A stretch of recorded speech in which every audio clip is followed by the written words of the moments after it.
Hi,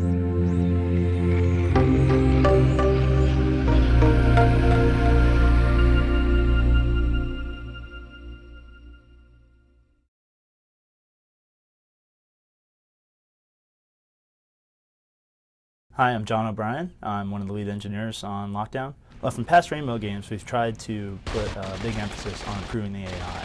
Your teammates in particular, they're with you every step of the way through the mission. You're going to see the AI for your teammates constantly. So in particular, the number one thing you do in the game is room clearing. So we've put a big point of emphasis on speeding up room clearing and making it very lifelike. Didn't always do a good job getting the team to do capturing the tension of an actual hostage situation as the team tries to get in the room and take out the enemies as fast as possible. Our gunfights in past games felt very static. You could have a guy sitting there behind a desk and it could be bullets flying all around him and he's just sitting there shooting at you. Whereas now what they'll do is if they detect gunfire near them, they'll flinch just for a half second, but gives them a little more of that feel that there's actually a real gunfight going on. Well, one of the things we wanted to do was really represent the different types of characters and the different emotional states that we were trying to represent under the hood.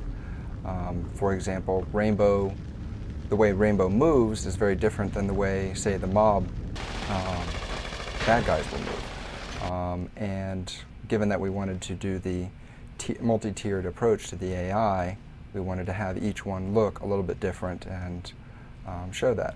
One of the things we focused on in Lockdown is really improving the reactions of both the enemies and the AI teammates to what's going on around them. One of the things we have the bad guys do will be to kind of blind fire at you. They get terrified and they'll crouch down behind a box and then try and just shoot overhead at you randomly. We've had a lot of complicated mental states that we've kept track of in the AI, but we haven't always shown those to you through sound and animation.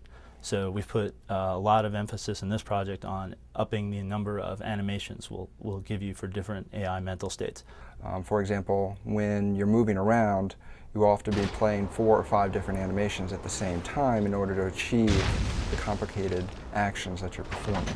Multiple different movement animations to get full 360-degree movement, combined with a grenade animation, combined with a different animation for the type of weapon you're holding.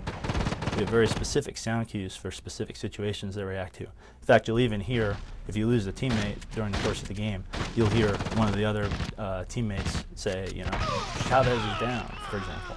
So really try to make them more lifelike.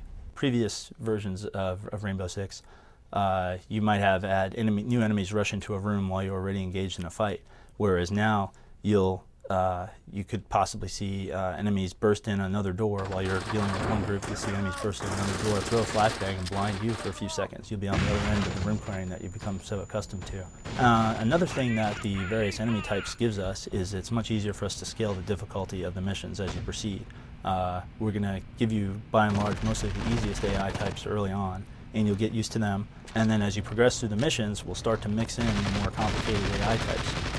So particularly in the later missions, not only are you seeing the tougher AI types, but because there's a mixture of any given enemy, you won't necessarily be able to predict how they're going to react until you get a sense of which type they are. And so whereas in the past, we would use different weapon types to make different enemies more difficult, now it's not just a weapon type, but it's how skilled is the guy holding the weapon. So we can have you encounter guys who are equipped similarly, but yet will play very differently in terms of how much of a threat they are to you.